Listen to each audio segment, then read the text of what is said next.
This is a good list that I've put together, inspired by a couple of others and my own contribution, and I'd like to share this list with you.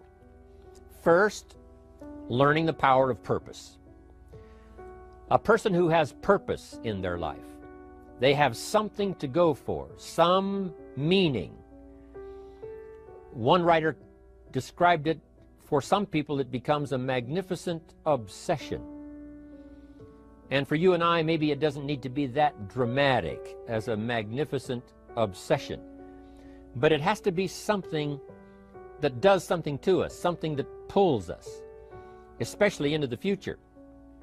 You know, there are many influences on us. One is the influence of the past. Some people are always pulled back by the past. Some people are always pulled aside by the distractions. But here's what's powerful. If you have a list of high purpose in your life, it pulls you toward the future. And the more powerful the purpose is, the stronger it pulls. And here's the other great advantage if you have purpose for the future. It pulls you through all kinds of challenges and all kinds of difficulties. If you don't have these strong purposes for the future, it's easy to get swallowed by a bad day. It's easy to be almost annihilated by a poor month. And it's easy sometimes to almost disappear beneath the waves of a year that goes backwards if you don't have something to pull you beyond that year. So if you want something to pull you through all kinds of challenges, all kinds of difficulties and things that come at you, you got to have something on out there, beyond today, beyond next week, beyond next month, beyond this year, that pulls you into the future. And the clearer it is, the stronger it pulls. The more dynamic it is, the more it affects your life, your spirit, your heart, your soul. It also creates imagination. It gets your mind working on how to achieve that purpose. And if your mind will work, and if your heart works, and if your spirit works, and if you have good input, like good ideas, I'm telling you, there isn't anything you can't accomplish. So that's one of the great powers that'll make a variable of you, and that is purpose. Here's the next one, self-confidence. Where does self-confidence come from? And this is the best advice I can give you on that. Not neglecting, first of all, the small daily disciplines. Self-confidence really comes from feeling good about yourself. And one of the best ways to feel good about yourself is at the end of the day to know that you poured it on. You did your best. If you conducted a meeting, you did the best you could. If you made a phone call, it was the best phone call you could possibly make. If you wrote a letter, it wasn't a casual letter, it was your best letter. At the end of those kind of days, when you feel good about yourself, self-confidence starts to rise. You know that if you can have this kind of a good day, you can have another one the next day, and those days become the weeks become the months, and the month becomes a powerful year. Self-confidence comes from the lack of neglect. If you will not neglect to do the small daily disciplines, that's where self-confidence comes from. Part of good health is self-confidence. I know I'm going to be healthy. I take the Herbalife products. I eat the apple a day. I walk around the block. I do the jogging on the beach. At the end of the day, when you've really poured it on and you've done all the stuff, self-confidence grows. That self-confidence affects your health. It affects your future. It affects your psyche. So this is true. One of the great powers is self-confidence. Self-confidence means willingness to do whatever it takes to achieve. Some people say, well, I'll do it for a little while and see what happens. You know, I'll try a couple of things. If that doesn't work, I'm out of here. And all of us know that that kind of person doesn't have much of a future. But if you're willing to do whatever it takes, if I have to learn a couple of things, I will learn those things. If I got to learn 5 or 6 things, I'll learn all 6. If I have to take an extra class, I'll take an extra class. If I've got to read the books, I'll read the books. If I have to consult with people who know more than I know, I will do the necessary consulting. Whatever it takes, I will do. That starts to develop unbelievable self-confidence. Self-confidence also comes from the ability to rise above your circumstances, to rise above what happens, the petty little things, the discouraging things that would sink everyone else's ship except yours, that would cause someone else to quit early in the day, but you keep going. That kind of willingness to overcome all circumstances, whether it's the little challenges or the big challenges. If you're willing to do that, I promise you, this kind of power will work for you, and in you, the variable, it'll make a difference. The third on the list I had was enthusiasm. And here's what I wrote about enthusiasm. Enthusiasm that's powerful is mostly enthusiasm that is enthusiasm inside, 90%, 10% outside. We all know what the enthusiasm is like when somebody lets us see their enthusiasm, which is like the 90%, and only 10% of it is inside. But the enthusiasm that really affects people is not just being loud, but the enthusiasm that runs deep, the enthusiasm that comes from deep inside, created by self-confidence, created by purpose, created by genuine willingness to help other people. That kind of enthusiasm, knowing that you're going to get the job done, knowing you're going to affect people, knowing you're going to have testimonials flowing in from all kinds of directions. That kind of enthusiasm. A lot of it is quiet. A lot of it is unheard. And the 10% that's heard, it rings a bell. People call it genuine enthusiasm because they know that what you say in the outward display of your enthusiasm is only a small tip of the iceberg of the enthusiasm you feel inside that really motivates you to do the best job you can. Next on my list to help you become the powerful variable is expertise. Wanting to excel in all of the skills and settling for nothing less than an outstanding performance. If you're willing to be the best in your field, if you're willing to demand of yourself excellence in skills, to be the best that you can possibly be, in the training, do the best you possibly can. In doing a workshop, do the best you possibly can. Developing the skills of using your personality, developing the skills of language, developing the skills of influence, developing the skills of organizing. If you're willing to be an expert in all of the skills, Herbalife has the way for you to invest those skills and not only make a handsome living, not only make a lot of money, but if you would so desire and if it would be your purpose, a chance to make your fortune. Expertise, excellence in skills. Here was the next one on my list, making a powerful contribution to you, the variable, and that is preparation. Well prepared. And preparation, of course, involves a whole lot of things. A big share of our life is preparing, getting ready. When we go to the first grade in school, we're just preparing for the second grade. After we've finished 2 grades, the 2 grades prepare us for number 3. Sometimes it seems like a long, excruciating time. And the time will just seem like it'll never come when we can finally have the performance that we really want. But it takes time to prepare. It takes time to get ready. And the decisions you make in the preparation time, those are the decisions that last for a lifetime. Preparing to have a good day. It's that preparing, maybe the night before, maybe the couple of days before the day that you're going to put everything together. The preparation for a meeting means that you've taken it serious. The preparation for doing a workshop means you're serious about the workshop. You want to make the best contribution. That kind of preparation is important. But here's preparation that's very vital, and that is to prepare yourself for success. Life seemingly does not wish to waste success on the unprepared. Life says, why waste a fortune on this person? They're not prepared to do the right things with it. They're not prepared to use it wisely. If a fortune was bestowed upon this unprepared person, it would probably be wasted. The people that could have been touched won't be touched. What could have been done won't be done because this fortune will have been wasted on the unprepared person. So not only look for fortune, not only look for the promise, but prepare yourself and ask of yourself, what can I do to make myself ready? Because remember, life was designed not to give us what we want, not to give us what we need, but life was designed to give us what we deserve. Every value in life must be paid for, and those that pay are the ones that get it. It says those that give receive. Someone says, I wish to receive, I wish to receive. You don't have to concentrate on receiving. Just become a good giver.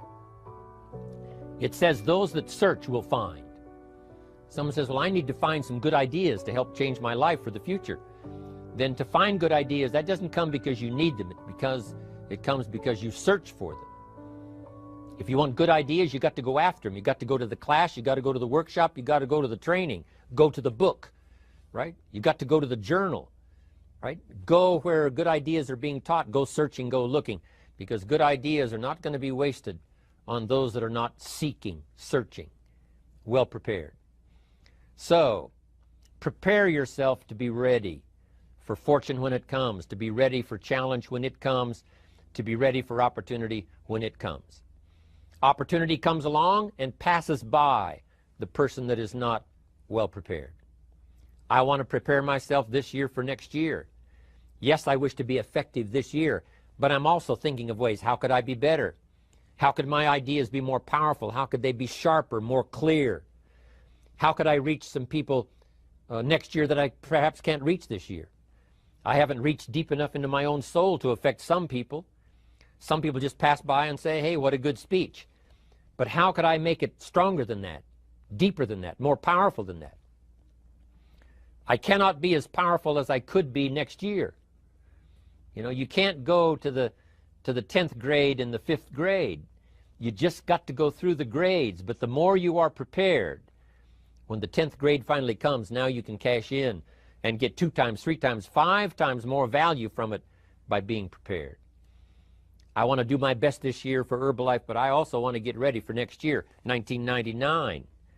And then when the year 2000 comes, at the turn of the century, I want to be well equipped by language, by instinct, by temperament, by personality, by influence, to really be valuable the year 2000, 2001, 2, 3, 4, 5. That's my goal. I'm sure it's your goal. Now here's the next one.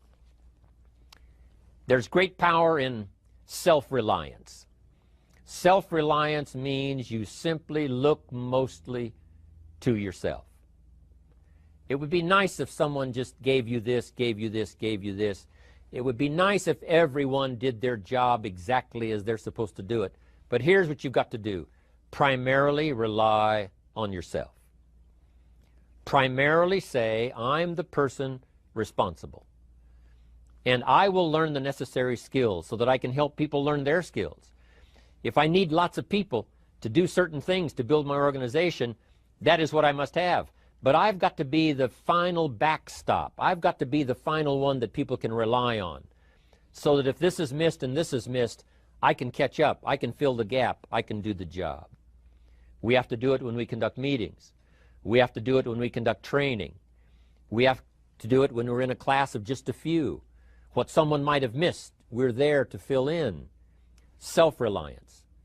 Primarily, we're learning to count on yourself. So that you can do this. Never complain and never explain.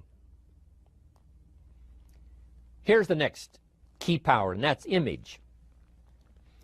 There's many parts to image. The image that others see you as. The image you have with other people. And it's very important how other people see you. If they don't see you as a leader, chances are they won't pay attention. If they don't see you as being in control, chances are they won't have the trust. If they don't see you as knowing where you're going, what you want to accomplish, they probably won't follow.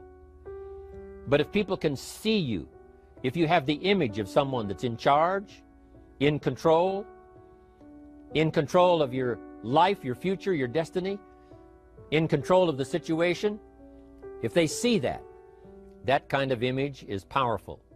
It helps to win the day. It attracts other people. People want to be around people that are in control, that are powerful, but they know how to use their power. Influential, but they know how to use their influence. That kind of image is important. But here's a very important image, and that is your image of yourself. self. The way you dress, the way you talk, the way you think, your capacity for learning, all of that is an important image that you have of yourself. The image that you have that if it needs to be learned, you could learn it. If there's a book that needs to be mastered, you could master it. If there's a skill that needs to be learned, why couldn't you get busy now and learn that skill? That kind of self-image, that I am continually trying my best to be the best I can. Because one of the most important places you have to look is into the future, yes. You got to look into the past, yes. You've got to look around, yes. But one of the most important places you have to look is in the mirror. You know, how I appear to other people, that's important. But how I appear to myself is the ultimate importance. That kind of image, to where you'll develop the self-confidence, you'll develop the self-reliance. Now here's another one in my rather short list. The next word is character. Becoming a person of high values, a person of principles, a person of honesty, a person that earns respect. That kind of character. It took character when Mark started to put the marketing system together. How can we have a system that will build in the integrity, that people will know that if this happens, then this will happen. And if this goes wrong, here's the way to fix it. Unless you have the principles and the character and the integrity to put together a viable plan for a wide variety of people, then the system is not going to last very long. And I've been around long enough, and I'm sure you have been around long enough to see a lot of systems that got started, but they failed. And the reason is because they were not constructed with integrity. They were not constructed with character. They were not constructed with doing the right thing. They might have been constructed to take advantage. You know, cash it out as quickly as possible and leave. Mark was involved when others took advantage of him all those years ago before Herbalife. When someone took advantage, didn't have the character, didn't have the principles, and didn't have the character to stay, the character to see it through, the character to do the right thing. So this is important, to develop the character within yourself, that people see you as honest, as fair, willing to do the right thing, willing to be helpful, but always willing to walk the center line, not to pass the line. When we come to an opportunity like Herbalife, especially multi-level network marketing, it is so dynamic, it is so powerful, and it is so possible in fortune making that sometimes people want to speed up the process by cutting the corners, by neglecting to do the right things, you know, to cheat a little here, you know, cross the line just a little bit, because then, you know, it'll grow faster and you can cash in quicker. Not necessary here. Doing Herbalife right will build your fortune longer and stronger than trying to cut the corners and not doing it right. If we'll have the integrity that Mark had when he started it, and keep perpetuating that we will do the right thing by the marketing system, the right thing by a distributor who has a customer and they take care of that customer belongs to that distributor. That kind of integrity in the marketing system, the kind of integrity we have among each other, the kind of character we have to rely on each other, because here's what we cannot do. We cannot do this by ourselves. Mark's got to count on me. I've got to count on Mark. We've got to count on the president's team. The president's team has to count on the chairman's club for advice and counsel. We have to count on the millionaire team, the tabulator team, the world team. We've got to count on the distributor. We've got to count on the distributor giving the right message to the potential customer. We've got to count on the distributor giving wise counsel to the new recruit, teaching them the right way, the Herbalife way, the principled way, the character way. Vitally important. Building and developing your own character. Now here's another one. It's called self-discipline. Self-discipline, all of us have a challenge with that. Because sometimes it's easy, and especially if you're working hard, doing the best you can, it's easy sometimes to let up and let it go. But remember, So many people, especially now that we're as big as we are around the world, are counting on what we do. At home office, they have to be careful. They have to be disciplined. It's easy for the person who ships the product from Herbalife says, oh, well, I'll wait until tomorrow to ship it. And then they go home and sleep like a baby. But the distributor who's waiting for that product doesn't sleep that night, or doesn't sleep when the product doesn't show on time. But if everybody will have the discipline to say, I will do the best job I can. I will make mistakes, of course, because we're all human, but I'll try to remedy those mistakes and do the best job I can. That kind of self-discipline that understands how important your part is in all of the functions that work. Coming to work on the set here, HBN, there's so many people that play a part. And each one of the parts that are played is necessary to put on the broadcast, make it viable, make it real, make it powerful. Any couple of them missing, and it would be a disaster. But all of it put together, and it works like a charm. Each person developing the self-discipline to do their part, do their job. Here's one more, and that is the power of extraordinary performance and demanding of yourself excellent results. This is so important. If you want to live extraordinary, you must do extraordinary. If you want an extraordinary income, you must do extraordinary things. If you want an extraordinary fortune, you must go with the demands of what it takes to have that fortune. Mark has made such a fortune, it's almost beyond comprehension what the numbers really are. But guess what he has the satisfaction of knowing? He earned it all. If he'd have been lax in the performance, Herbalife would not be here these 18 years later. Herbalife would have been a footnote in multi-level history. But because he performed year after year, the 3rd year and the 5th year, and the 7th year and the 10th year, and the 12th year and the 15th year, and now performing well in the 18th year, I'm telling you, that's what makes it such a viable fortune for Mark personally, of course, because he did the job. If we would ask of ourselves that kind of performance, and you've got to ask it of yourself. You know, I can't ask it of you. I would try to inspire you. I would try my best to share with you what it might taste like, what it's like to finally make your fortune. It happened for me.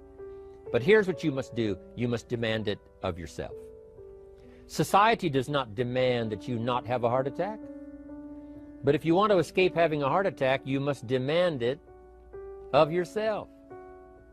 Society doesn't demand that you take Herbalife and improve your health. You have to demand it of yourself. Society doesn't demand that you jog around the block every morning. But if you want good health, you must demand it of yourself. Society doesn't demand that you read a couple of books a week and improve your intelligence and your knowledge. That you must demand of yourself. Society does not demand that you build a financial wall around your family nothing can get through. That's not a demand of society. But you must demand it, if you wish it, you must demand it of yourself. Society doesn't demand that you learn a list of 10 skills in order to ensure your own future and the future of your family. Society doesn't demand it, doesn't require it. It is not a law. But if you want the benefit, you must demand it of yourself.